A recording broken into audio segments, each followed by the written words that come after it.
Praise the lord. ఇది నా అనుభవం ఆధారంగా రూపొందించిన సందేశం. వంచనతోనూ ఆశతోనూ బందీ అయినప్పుడు దేవుడు నేర్పినటువంటి ఒక పాఠం. ఒకరు మీకు గొప్ప ప్రామిస్ వాగ్దానం చేస్తే నమ్మి ముందుకెళ్ళి చివరికి బందీ అయిన అనుభవం మీకుందా? నాకు కూడా జరిగింది. కానీ ఆ అనుభవం ద్వారా దేవుడు నాకు ఒక గొప్ప పాఠం నేర్పాడు. ఒక వ్యక్తి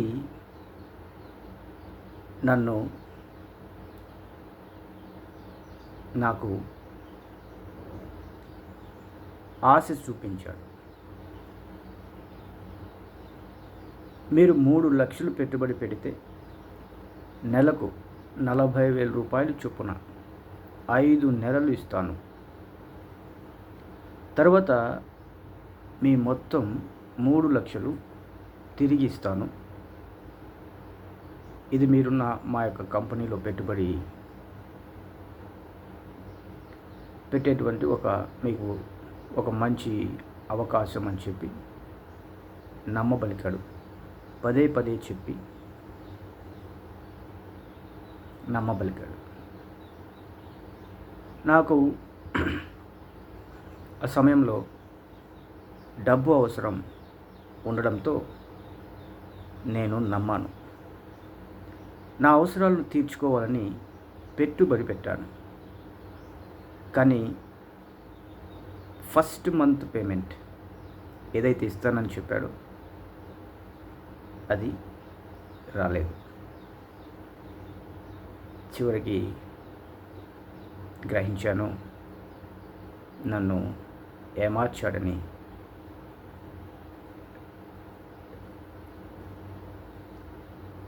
వంచాడని.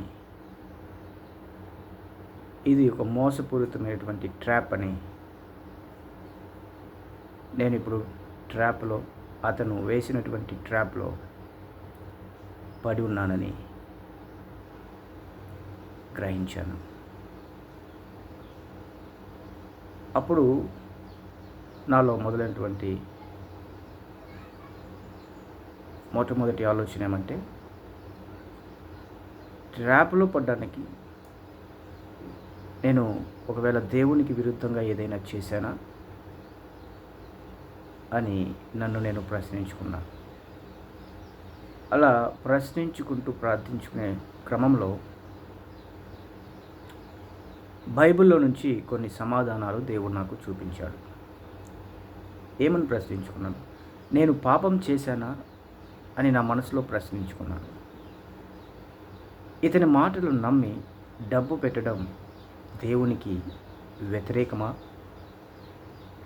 అనేటువంటి ప్రశ్నలు నాకు నేను సంధించుకున్నాను. ఈ ప్రశ్నలకు బైబిల్ స్పష్టంగా సమాధానం చెప్పింది. 1 తిమోతికి 6:9లో ధనవంతులవుదామని యత్నించిన వారు బలవంతములోను ఉల్లంఘనలోను నాశనమునకు దారి తీసే అనేక హానికరమైన కోరికలలో పడుదురు అని. సామెతలు 14:15లో మూర్ఖుడు ఏదైనా నమ్ముతాడు, కానీ జ్ఞానవంతుడు తాను చేసే ప్రతి అడుగును ఆలోచిస్తాడు. ఇంకా యోహాను 1:9లో ఈ మొదటి 2 వాక్యాలు చదివినప్పుడు నేను నాలో ఉన్నటువంటి ఆశను బట్టే త్వరగా నాకున్న కష్టాలు తీరిపోవాలనేటువంటి ఆశ, ఆర్థిక సంబంధమైన సమస్యలు త్వరగా తీరిపోతాయి అనేటువంటి ఆశ, దాన్ని బట్టి నేను ట్రాప్లో ఇరుక్కున్నాను, దుష్టుని యొక్క ట్రాప్లో ఇరుక్కున్నానని చెప్పే సంగతి స్పష్టమయ్యి హృదయం బరువుతో నిండి దుఃఖపడి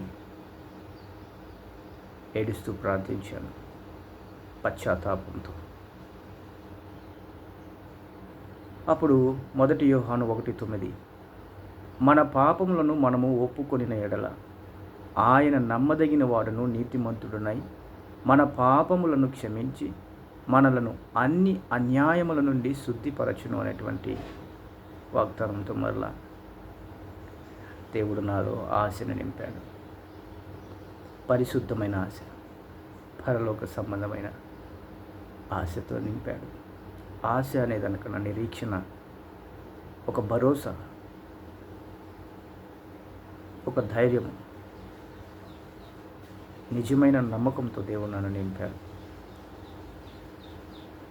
నా జీవితంలో ఈ కార్యం ద్వారా దేవుడు నాకు నేర్పిన పాఠం ఏమంటే, మొదటిది డబ్బు ఆశతో కాకుండా దేవుని మీద నమ్మకంతో నడుచుకోవాలి, జీవించాలి అని.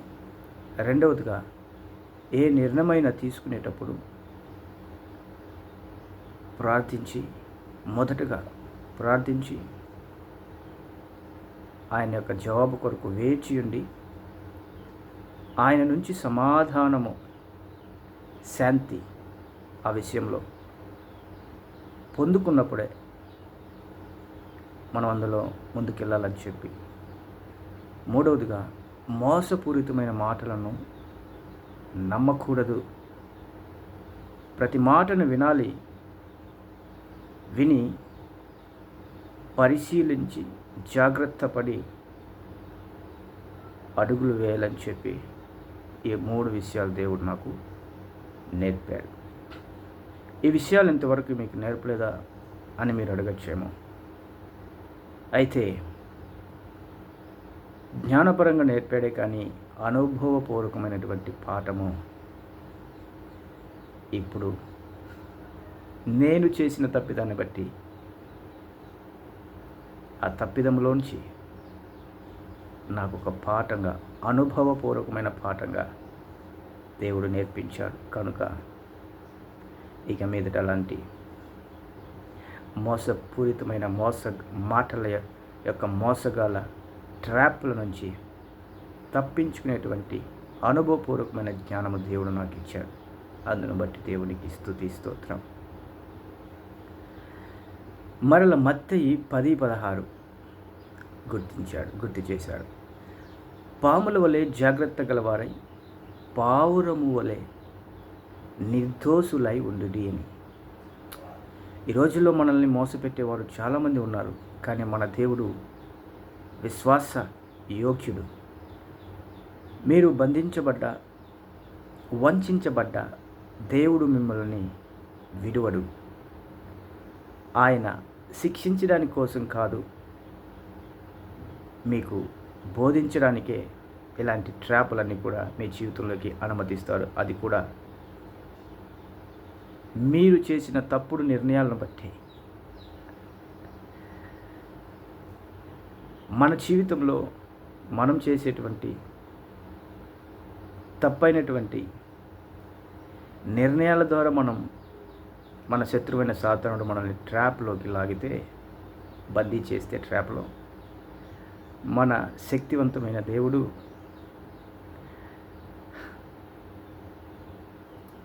సర్వజ్ఞానివంతుడైన దేవుడు ఆ ట్రాప్లో నుంచి బయటికి మనల్ని పడవేయడమే కాకుండా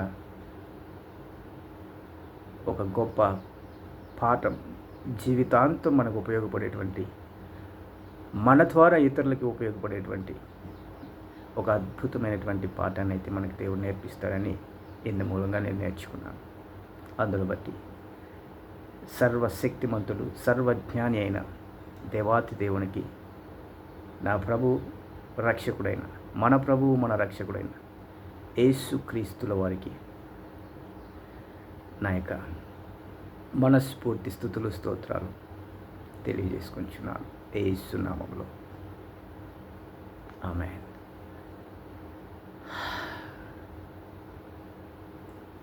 దేవుణ్ణి ప్రేమించు వారికైతే, ఆయన యోచన ప్రకారముగా పిలువబడిన వారికై ఆయన సమస్తమును మేలు కోసమే నడిపించుచున్నాడని రోమా 8:28 ప్రకారంగా దేవుడు నా జీవితంలో వాక్యాన్ని నెరవేర్చాడు. నా జీవితంలోనే కాదు, ఆయన ఏర్పాటు చేసుకున్న అందరి జీవితాల్లో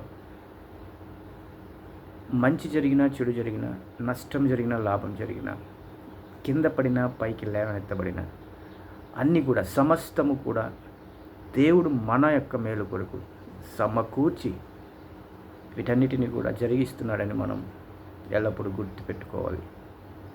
ఇలాంటి అందమైన, శక్తివంతమైన, ఆదరణతో కూడినటువంటి దేవుని యొక్క జీవము కలిగిన వాక్కులతో మనల్ని ఆయన ఓదారుస్తూ ముందుకు తీసుకువెళ్తుంటాడు. ఎంత అద్భుతం మన తండ్రి యొక్క ప్రేమ. ఈ వీడియో మీకు నచ్చుంటే ఒక లైక్ చేయండి, షేర్ చేయండి. ఎవరికైనా ఇది అవసరం కావచ్చు. దేవుని ఆశీర్వాదాలు మీకు ఎల్లప్పుడూ తోడుండును గాక. యేసుక్రీస్తు నామములో.